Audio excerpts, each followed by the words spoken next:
And, like, I'm not surprised that people don't like this movie on first watch. I will say, you need to prepare yourself for Kubrick. I will admit, getting off work and going to see this movie like 2 hours later, I needed to make sure I got a nap in. Because it's a slow movie. I agree with you, Deadpool's slow. It's slow. All Kubrick's movies are slow as hell, except for Strangelove. And Clockwork Orange. You can make the argument that one picks up pretty fast. Yeah, that one picks up pretty quick, too. But, like, yeah, I needed to make sure I gave myself, like, I didn't want to be half awake watching this. So I think you need to prepare yourself for Kubrick in a way that,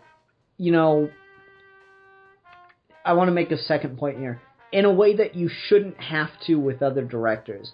And I think the reason that Kubrick, like, gets my condolence of being willing to prepare for his movies as opposed to just going into them is he didn't start that way. Like, you watch his early films... Like The Killing? What? Like The Killing? That one I haven't seen. I think of Strangelove, which is still my favorite.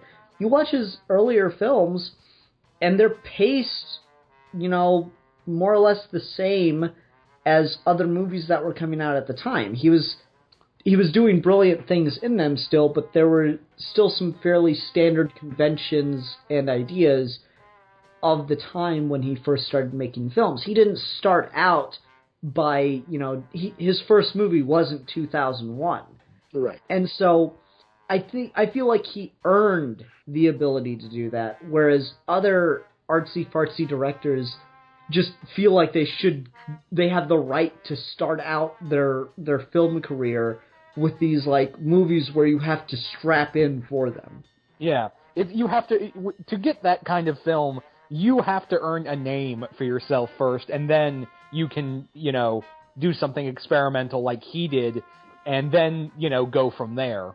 But first, you have to play by studio rules before you make a name for yourself.